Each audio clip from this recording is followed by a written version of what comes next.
علامہ بغدادی صاحب اور دیگر جو ہمارے ذمہ داران تھے، سب سے ایک ہی سوال، پتہ نہیں ان سے ہوا ہے یا نہیں، ہمارے پنجاب میں جتنے بھی گرفتار سے ان سے یہی پوچھتا تھا لیڈروں سے کہ آپ کو پیسے کون دیتا ہے؟ یہی تو سوال ہے، اور تو ہمارا یہ تو جرم، یہی جرم تھا سب کا۔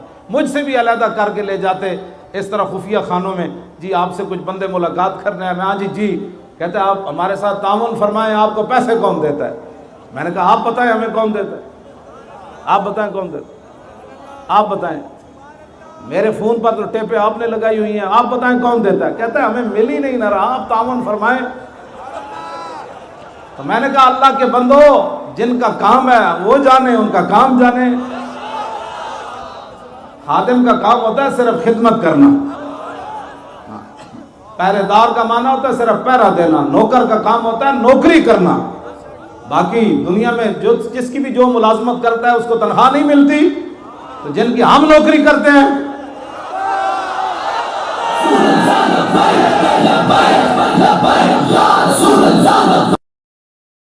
ایسے بھائی نہیں، زور لگاؤ زور لگاؤ۔ تاجدار ختم نبوت زندہ باد، ایتھو سینے جو آواز کرنے، اور تاجدار ختم نبوت، اور تاجدار ختم نبوت، تاجدار ختم نبوت، اور تاجدار ختم نبوت۔ آپ تصور کریں بھائی، حضرت ابو دجانہ ٹوٹی ہوئی ٹانگ کے ساتھ اب مسلمہ کذاب کے قلعے پر کیسے چڑھ رہے تھے، برا بن عازب ڈھال کے اوپر بیٹھ کر اندر چھلانگ کیسے لگا رہے تھے حضور کی ختم نبوت کی حفاظت کے لیے، پھر یہاں سے سینے سے آواز نکلے گی، ایسے نہیں نکلتی۔ تصور کریں صحابہ ہزاروں کی تعداد میں نعرے لگاتے ہوئے جنگ یمامہ کی طرف کیسے جا رہے تھے، بوڑھے بھی جا رہے تھے، جوان بھی جا رہے تھے، بدری بھی جا رہے تھے، نابینے بھی جا رہے تھے۔ وہ تصور سے نعرہ، ہم تو خالی نعرہ لگا رہے ہیں نا ادھر اب ٹھنڈی ہواؤں میں بیٹھ کر، ان کو پتا تھا صبح ہمارا کن سے مقابلہ ہونے والا ہے۔ اور تاجدار ختم نبوت، اور بھائی شیرو وہ جو پیچھے وہ سارے اسی طرح آواز نکالیں جس طرح یہ پہلے لوگ آواز نکال رہے ہیں۔ یہ آواز بچا کر کس کے لیے رکھنی ہے آپ نے؟ اور تاجدار ختم نبوت، اور تاجدار ختم نبوت، اور تاجدار ختم نبوت، اور تاجدار ختم نبوت۔ 1200 صحابہ شہید ہو گئے، 1200 شہید، جن میں 700 حافظ اور قاری، اور 10 سے 15 صحابہ صرف خالد بن ولید کے پیچھے با جماعت نماز پڑھ رہے تھے جنگ یمامہ میں۔ ام عمارہ فرماتی ہیں باقی سارے اتنے شدید زخمی تھے کہ وہ خیموں میں نماز پڑھ رہے تھے۔ تو آپ صرف نعرہ لگانے میں ایک دوسرے کے منہ کی طرف دیکھتے ہیں، یہ ایسے نہیں دین تخت پر آئے گا، اس کے لیے تو قربانیاں چاہیے۔ کبھی بدر، کبھی احد، کبھی خندق، کبھی حنین۔ بدر سے بڑھ کر زیادہ خوفناک منظر احد میں ہوا، پھر احد سے بڑھ کر پھر خندق میں ہوا، وہاں تو روٹی کا مسئلہ بن گیا، پیٹ پر پتھر باندھ لیے صحابہ نے، ٹھنڈی ہوا چل رہی، 25,000 کا لشکر آ گیا۔ علیکم بسنتی و سنت الخلفاء، یہ ہے سنت مصطفیٰ۔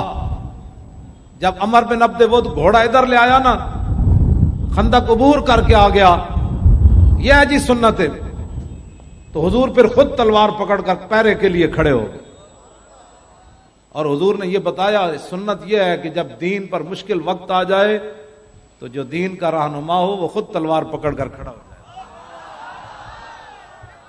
ہاں جی یہ ہے۔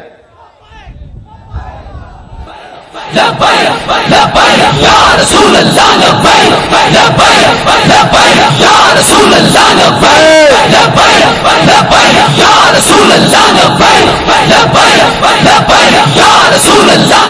ہاں زور کی بھی قضا ہوئی ہے، عصر کی بھی قضا ہوئی ہے، مغرب کی بھی قضا ہوئی ہے، اور پھر عشاء حضور نے صبح آخری ٹائم جا کر پڑھی۔ تو یہ بھی علیکم بسنتی و سنت الخلفاء کہ جب دین پر مشکل وقت آ جائے تو پھر حضور نے خود بھی خندق کھودی ہے. اور یہ تو پڑھ کر میں ویسے بھی روتا ہوں رات کو کہ حضرت انس بن مالک کہتے ہیں حضور نے خندق کھودی بھی ہے اور پھر مٹی بھی اپنے پشت مبارک پر اٹھائی ہے. یہاں بڑا قیمتی ہے مولوی خاتم، اگر اس کو ہتھکڑیاں لگ گئیں تو پھر کیا ہوا؟ ہمارے لوگ جی حضرت صاحب کو ہتھکڑی لگ گئی، تو میں نے کہا امام الانبیاء نے تو یہاں مٹی اٹھائی اور ایک بار نہیں اٹھائی. حتی وارت تراب و بیاض بطنی. برا بن عازب کہتے ہیں آپ کا جسم مبارک چاندی کی کیا حیثیت ہے، اس سے بڑھ کر حضور کا جسم مبارک سفید تھا. تو فرماتے ہیں اتنی بار حضور نے مٹی اٹھا کر پھینکی کہ مٹی نے اٹھ کر حضور کا جسم اتنی بار چوما کہ رسول اللہ کے جسم کی سفیدی گم ہو گئی تھی. یہ نہیں کہ برکت کے لیے حضور نے اتنی ساری مٹی اٹھا کر ایسے کی ہے، حضور مٹی یہاں اٹھا کر لے جا رہے تھے. پاگل ہو جاتا ہے بندہ دو میں جہانا دے مالک و امن، تو حضور مٹی تھے چک کے دین واسطے لے جامن. آج دین کے لیے اتنی پگڑی قیمتی ہو گئی کہ اگر یہ ڈنڈے کھاتے ہوئے اتر بھی جائے، میں جب وہ مجھے مار رہے تو میری پگڑی واقعی اتر گئی تھی. وہ لڑکوں کو مار رہے تھے تو میں نے کہا ان کیوں مارتے ہو، مجھے مارو. تو انہوں نے پھر مجھے مارنا شروع کر دیا ہاتھوں پر اور سر پر. تو اس وقت میری پگڑی اتر گئی تھی. جب میں گاڑی میں ڈالا تو پگڑی میرے ہاتھ میں تھی.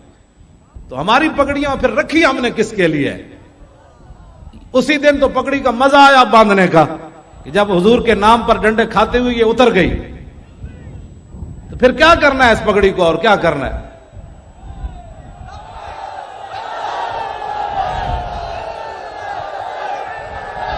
رسول اللہ لبیک لبیک لبیک یا رسول اللہ لبیک لبیک لبیک یا رسول اللہ لبیک لبیک لبیک یا رسول اللہ لبیک لبیک لبیک یا رسول اللہ لبیک لبیک لبیک یا رسول اللہ.